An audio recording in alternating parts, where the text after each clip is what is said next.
E se Deus quiser, tudo vai dar certo, porque Deus sabe de tudo.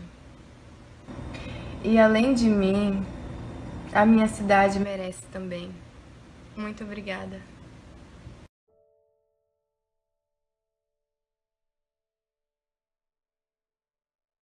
A Queen's Last Sunday. It was Sunday, May 10th, 2020, a day that should have been filled with celebration and joy across Brazil, as the nation prepared for Mother's Day. That morning, the Amazonian sun was already warming the streets of Manaus, when Kimberly Karen Mota de Oliveira, a vibrant 22-year-old, radiated the energy of her dreams and ambitions. She headed out for her morning run at Mindu Municipal Park, a green oasis amidst the city. By her side, her Uncle Henry and a group of friends shared the early morning's vitality. Unexpectedly, Rafael Fernandez Rodriguez, her boyfriend, joined them. Despite recent tensions and disagreements that had marked the couple's relationship, an invisible spiderweb already beginning to suffocate Kimberly, Uncle Henry noticed nothing amiss. The morning unfolded with an apparent normalcy, a veil of illusion that would soon be torn apart. In the afternoon, Kimberly visited a friend's house, perhaps seeking a momentary refuge from the unease Raphael caused her. From there, she sent a loving message to her mother, Neela, wishing her a happy Mother's Day. A sweet, routine gesture that, unbeknownst to them, would be their last communication, a silent and painful farewell. That evening, considering how to get home, Kimberly thought about taking a taxi, but the high cost made her change her mind. Instead, in an act that would seal her fate, she called Raphael, asking him to pick her up. He arrived around 8:02 p.m., and security cameras recorded the moment Kimberly, perhaps with a forced smile, got into his car. Together they drove to Raphael's apartment, again captured by cameras at the building's entrance, a cold and impersonal record of Kimberly's final steps. An hour later, Kimberly sent a text message to her Uncle Henry, informing him she was with Raphael and, having forgotten her own keys, asked him to leave her apartment door unlocked, as Raphael would bring her back that night. The young woman then went to the bathroom to take a shower, leaving her phone carelessly near the bed. It was in this moment of vulnerability, of naive trust, that darkness descended. Raphael, taking advantage of Kimberly's absence, unlocked her phone and began to scroll through her messages. Upon encountering conversations with other young men, friends and acquaintances, innocent contacts from her social life, an overwhelming wave of jealousy consumed him. Rage, fueled by his pathological possessiveness, transformed into a dark, murderous impulse. He went to the kitchen, grabbed a knife and hid it under the pillow, awaiting Kimberly's return, his mind already consumed by the most nefarious intent. Kimberly Mota, the Queen of Manicaray and her interrupted dreams. To grasp the depth of this tragedy, one must know Kimberly, the young woman who radiated light.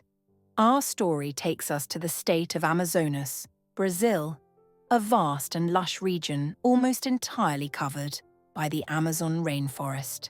Its capital, Manaus, is a vibrant river port with historical landmarks dating back to the late 19th century rubber boom, such as the majestic Amazonas Theatre. It's where the Rio Negro and the Solimões River converge to form the mighty Amazon River, a backdrop of natural beauty and contrasts that mirrors life itself. In this setting, we find the small municipality of Manicaray, Kimberly's hometown. With about 57,000 inhabitants, Manicaray is known for its waterfalls and peacock-based sport fishing, a place of simplicity and beauty. It was there on February 26, 1998, that Kimberly Karen Mota de Oliveira was born, the first child of Neila Pinheiro Mota, who would later have a son, Erivan. From childhood, Kimberly exuded a charming and lovable character. Her smile, coupled with her remarkable beauty, won everyone's affection. She was a responsible child, dedicated to her studies, graduating from high school with excellent grades. While pursuing a nursing technician degree, Kimberly was already beginning to forge her path as a model, a world that attracted her with its glamour and opportunities. In 2019, her perseverance paid off when she was selected to participate in the Miss Amazonas pageant. Although she didn't win, representing Manicoré, she achieved an honourable 6th place, a feat celebrated with great joy and pride by her family and community. This pageant served as a springboard, opening doors to various job offers in the fashion industry. But Kimberly wasn't content to be dazzled solely by the spotlight. Kimberly, however, wasn't satisfied with just beauty and glamour. She balanced her passion for fashion with her academic goals. After completing her nursing technician course, she had a clear objective: to become a dentist. For this, she applied for a scholarship at the Metropolitan College of Manaus, and success continued to follow her. She secured a full scholarship. Full of enthusiasm, she moved to Manaus, where she was welcomed by her maternal uncle, Henry Mota, who offered her a place in his apartment, providing her with a home and support on her journey. Even in Manaus, Kimberly maintained her firm intention to reapply for Miss Amazonas. Her fighting spirit drove her. She watched her diet, ran every morning, and in addition to money earned from advertising, sought extra income by selling clothes. A good portion of what she earned was saved in a safe, as she had already decided that, in the future, she would open her own dental practice. She was a visionary young woman with a well-defined life plan that included independence and professional success. As part of her modelling platform, Kimberly was an active user of social media, frequently updating her posts. She shared details of her daily life, her exercise routine, expressed gratitude to her followers, and offered motivational messages. Among these followers was Rafael Fernandez Rodriguez, a shadow silently drawing closer. Rafael Fernandez Rodriguez, the shadow of obsession and an assassin's profile. Rafael Fernandez Rodriguez, born in São Bernardo do Campo, São Paulo, in 1988, was a 31-year-old man. The son of Newton Rodriguez, he came from a financially comfortable family, which allowed him to flaunt a life of appearances. In 2017, Rafael moved to Manaus to compete for a judicial analyst position at the Regional Labour Court. Upon arrival, he became romantically involved with a young woman, passed the exam, and after 8 months of dating, they married. However, very soon, Rafael revealed his darker side. He sought to control every aspect of his wife's life, and episodes of jealousy were constant, a pattern of behaviour that would repeat. Years later, she filed for divorce, escaping a suffocating relationship. Behind the facade of success and stability, Rafael Fernandez Rodriguez concealed a complex and dangerous psychological profile, marked by traits of narcissism, extreme possessiveness, and a profound difficulty in dealing with rejection and others' autonomy. His need for control was overwhelming, manifesting in pathological jealousy that distorted reality and transformed innocent interactions into existential threats. He demonstrated a remarkable lack of empathy, unable to recognize the individuality and feelings of his partners, viewing them as extensions of himself or objects to be possessed. Impulsivity and poor emotional regulation were evident, especially when his authority or control was questioned, leading to outbursts of rage and, as would be seen, acts of violence. Rafael operated in a cycle of coercion and manipulation, using tactics like love bombing, gifts, exaggerated apologies, to win back and maintain his victims under his dominion after episodes of abusive control. His inability to accept responsibility for his actions and the tendency to blame the victim for his own failures and insecurities were striking characteristics of his personality. When Rafael began following Kimberly on a popular social media platform, he was once again a single man and, as would be seen, in search of a new relationship, or, more precisely, a new victim for his cycle of control. One day in March 2020, Kimberly shared on her social media an outing with her friends, without hiding the name of the location. Raphael, hypnotized by her beauty and already nurturing an obsession, closely followed all her posts. He decided it was the perfect opportunity to meet her and drove to the location, invading her personal space. Kimberly was engrossed with her friends when Raphael directly approached her. However, his audacity had no effect. The young woman did not reciprocate his advances and rejected him. This setback, however, did not deter him. For Raphael, rejection was not a sign to retreat, but a challenge to be overcome. From then on, he continued to seek her out and send messages on the social network where he met her, a persistence that bordered on harassment. Kimberly, maintaining her refusal, made it clear that her sole interest and focus were her studies, not a romantic commitment. But Raphael also knew persistence, or rather, coercive insistence. After some time, she finally agreed to provide her phone number, perhaps yielding to pressure or believing he would give up. In a short time, their conversations became increasingly intimate and lengthy, and within a few weeks, they began dating. It was still March 2020, and it wasn't long before this transformed into a serious relationship, but one already tinged with the colors of toxicity. To impress her and feed his own grandiose image, Raphael strove to project an image of prosperity. He rented a luxurious apartment in the city centre and bought an Audi. Aboard the car, with Kimberly as his co-pilot, he enjoyed showing off, making sure others knew about his successful career, his impressive residence, and his relationship with a miss. It was a performance for the world and for himself, a reflection of his narcissism. However, his less amiable and more controlling side also quickly manifested. He forbade Kimberly from talking or exchanging messages with other men, even if they were just followers on her social media, attempting to isolate her and undermine her autonomy. This toxic dynamic led to frequent confrontations between the two. Each disagreement was followed by his attempts at reconciliation, almost always sending flowers as a sign of remorse and calling late at night to apologize, a cycle of abuse and love-bombing that confused and trapped Kimberly. This vicious cycle of disagreements and makeups did not go unnoticed by one of Kimberly's best friends, who warned her about Raphael's dangerous behavior. The friend expressed concern that he might cause her greater harm in the future, a dark premonition. However, Kimberly was too in love, or perhaps already too entangled, to heed warnings. In fact, at this point, she began spending more hours at his place than at her uncle's apartment, where she lived, although she never slept at Raphael's apartment, maintaining a final barrier of independence. This cohabitation led him to propose the idea of getting married and living together, also planning to start a family.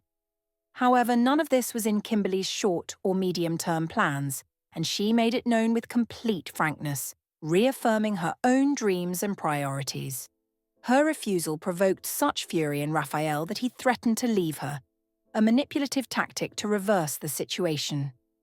Later, the young woman shared with her mother how unhappy she felt in this relationship, a muffled cry for help. He then repeated the formula of sending flowers to apologize, attempting to restore control. Everything indicates that, from this moment of rupture, the situation between them was ambiguous, a dangerous ground that would culminate on the fateful day Raphael went after Kimberly on her park walk, marking the beginning of the end. The discovery and the hunt. The next morning, May 11th, Uncle Henry noticed his niece's absence and felt a premonition that something had happened, an anguish settling in his chest. Almost immediately, he received a message from one of Kimberly's friends, informing him that they hadn't heard from her, which heightened his concern. Henry immediately went to the condominium where Raphael lived to check if his niece was there, but received no answer. No one responded to his calls at the door. He then inquired among neighbors and at the concierge desk, again without success as no one had seen Kimberly or Raphael's car. After the fruitless search, Henry contacted the police and reported the disappearance. Initially, he feared that Kimberly and Raphael had been in a car accident or something similar. The officers asked for patience, considering the possibility that she might return at any moment, given that they were two adults who might have decided to take an unexpected trip. In messages sent by Neela, Kimberly's mother, to a friend, her desperation is evident as she couldn't reach her daughter or Raphael and noted they weren't in the apartment and his car was gone. She expressed a growing fear, a mother's intuition screaming for help. As hours passed and with no news from the couple, suspicions that something serious had happened increased, and authorities took on the case with a different approach, sensing the urgency of the situation. They contacted Newton, Raphael's father, and he gave his consent for officers to search his property. The operation was carried out during the early hours of Tuesday, May 12, 2020, with the support of the Manaus Military Police. Inside the residence, authorities made a shocking discovery. Kimberly's body was found on the balcony, lifeless, a scene of horror that confirmed the worst fears. They also found what appeared to be the knife used to take her life. Immediately, they seized the weapon for forensic analysis. The news shook the city and quickly spread through the media, generating commotion and outrage. Meanwhile, the police informed Neela, Kimberly's mother, of the devastating event, delivering a brutal blow to her already fragile heart. From that moment, the investigation focused on finding Raphael's whereabouts, whom apparently no one had suspected until then. His mother suggested to officers that he might have been kidnapped. In any case, she thought it possible that it was a robbery of which Kimberly was an involuntary victim. The woman, who had described her son as a studious young man with financial resources, insisted that, all things considered, a violent robbery was logical in an impoverished region like Manaus, desperately trying to protect her son's image. However, for the police, this version was insufficient. Thus, they proceeded to review the building's security camera footage, which allowed them to get an idea of the couple's timeline that night. At the same time, they received the results of the weapon analysis, which revealed fingerprints that, after being cross-referenced in the system, matched Raphael's, identifying him as the prime suspect. The Amazonas State Court of Justice issued a temporary arrest warrant against him. Raphael's image was widely disseminated by the media, and a hotline was established with security services so that citizens could collaborate with authorities, turning him into a wanted fugitive. The night of horror and the desperate escape. Let's go back in time to understand what happened on that fateful night. When Kimberly emerged from the bathroom, unaware that Raphael had checked her phone and was enraged, she lay down beside him in a moment of vulnerability and trust. Then, he ferociously attacked her, without saying a word, taking her life by strangulation. It was a brutal act, driven by uncontrollable rage and jealousy, an extreme manifestation of his possessiveness. Afterward, with shocking coldness, he tried to clean the blood from the bed and floor, and even attempted to wash the body in the shower. However, he soon realized it was impossible to hide what he had done. He changed clothes, turned on the air conditioning to dissipate any possible odor, and left the apartment, his mind focused solely on escape. As he was in the elevator, he was recorded by the building's security cameras, a man fleeing his own monstrosity. As he got behind the wheel of his vehicle, the clock read 1:30 a.m. The direction Raphael took was towards the state of Roraima, precisely on the southeastern border between Brazil and Venezuela. While Kimberly's acquaintances were worried about her whereabouts, Raphael crossed the border into Roraima. His entry was recorded when he filled out a COVID-19 epidemiological form, indicating his destination was Boa Vista and that he planned to return to Manaus on May 26th. On the form, he described the trip as tourism, a blatant lie to cover his escape. Around noon, while heading to Boa Vista, Raphael suffered an accident on the curve of Viruá National Park, about 30 kilometers from the municipality of Caracaraí. The car overturned and was completely destroyed, perhaps a reflection of the chaos he had sown. In the accident, he lost his documents and cell phone, retaining only his cards. His situation was complicated. On foot, he managed to reach a nearby village and sought help. He hitched a ride on a truck whose driver agreed to take him to Caracaraí, where he managed to withdraw cash. Then, he took a taxi that drove him to Boa Vista. There, he did the same, withdrawing money and boarding another taxi, this time bound for Pacaraima, a town located 200 meters from the Venezuelan border. His goal was to reach that country and then continue towards Spain, where he had relatives, seeking an international escape from justice. The capture and the price of obsession. On May 13th, finally, police efforts to capture him began to yield results when they discovered he had passed through the sanitary checkpoint at the border between Amazonas and Roraima.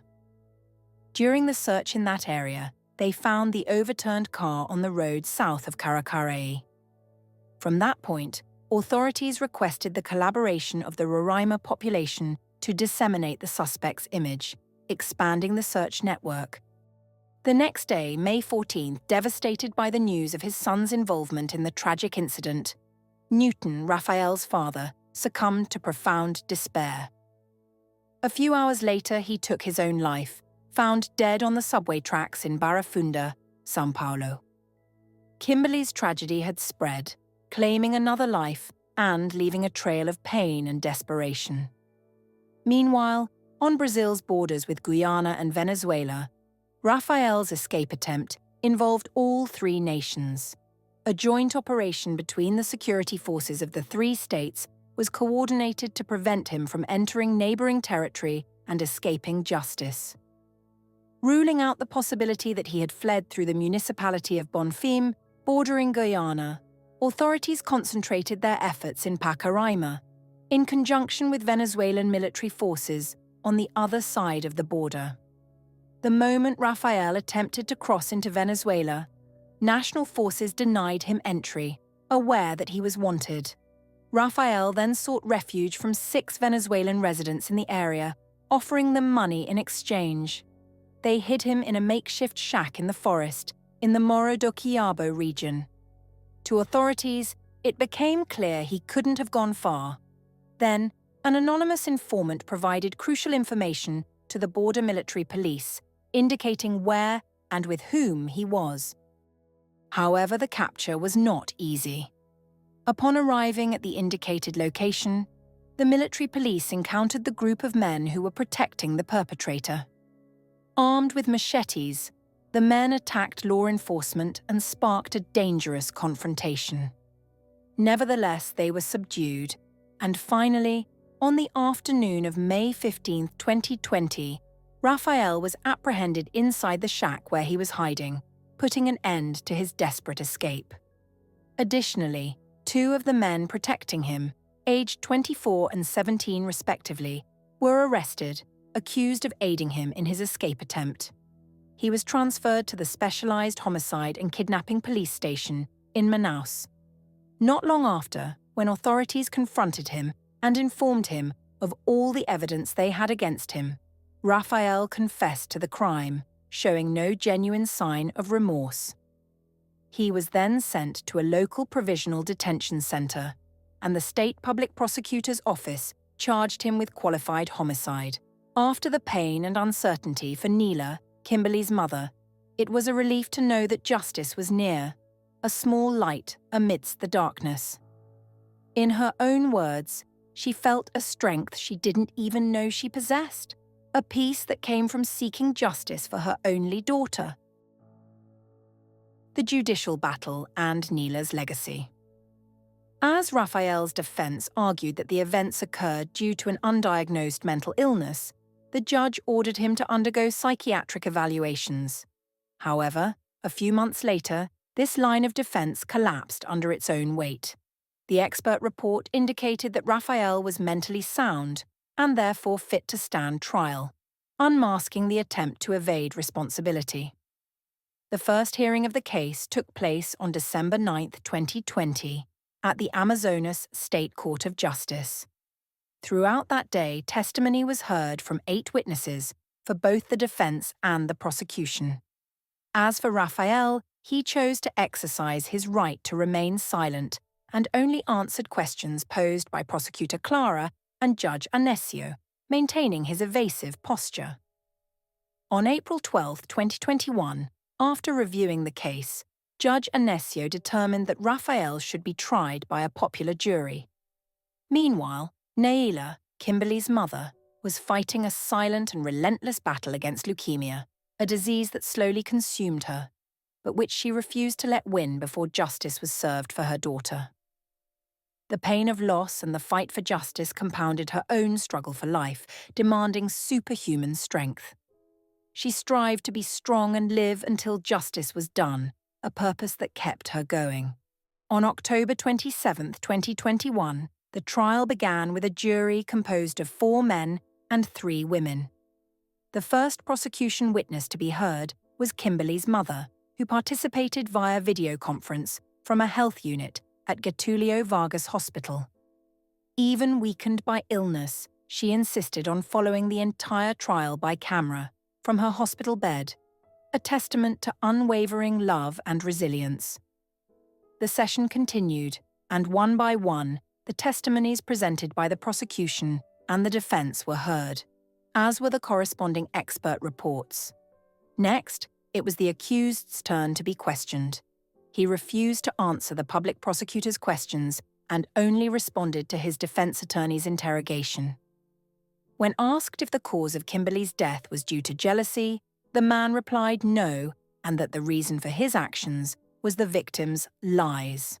He claimed she lied, looking him in the eyes, about something he already knew because he had seen message notifications on her phone, a clear manifestation of his inability to take blame, preferring to blame Kimberly for his own insecurities and violence. Finally, on October 28, 2021, the Manaus court found Raphael guilty of qualified homicide, and consequently, Judge Anesio sentenced him to 14 years in prison. A few hours later, Kimberly's mother finally rested. The exhaustion of her battle against leukemia, exacerbated by the excruciating pain of loss and the incessant pursuit of justice, finally caught up with her. Naila passed away due to the progression of her disease, but not before feeling the bittersweet relief of seeing her daughter's killer condemned, a final breath of peace after such an arduous fight. In the municipality of Manicoré, the memory of Kimberly Karen Mota, the eternal queen, still prevails, a beacon of life that was brutally extinguished. Her story is a painful echo of the reality of femicide, a brutal reminder that obsession and jealousy can claim lives and destroy families, demanding our vigilance, empathy, and an incessant pursuit of justice. As you listen to this deeply impactful account, what touched you the most? How can we, as a society, be more attentive to the signs of abusive relationships and protect those we love from such cruel fates? And do you believe the motive Raphael presented for his actions, or do you perceive an intrinsic evil within him, a perverse essence that led him to commit such an atrocity? Leave your comment below, share this video so that Kimberly's memory and her mother Neila's tireless fight are not forgotten. Together we can be the voice that calls for justice and for a future where love never turns into tragedy. Thank you so much for your attention and for being part of this essential conversation.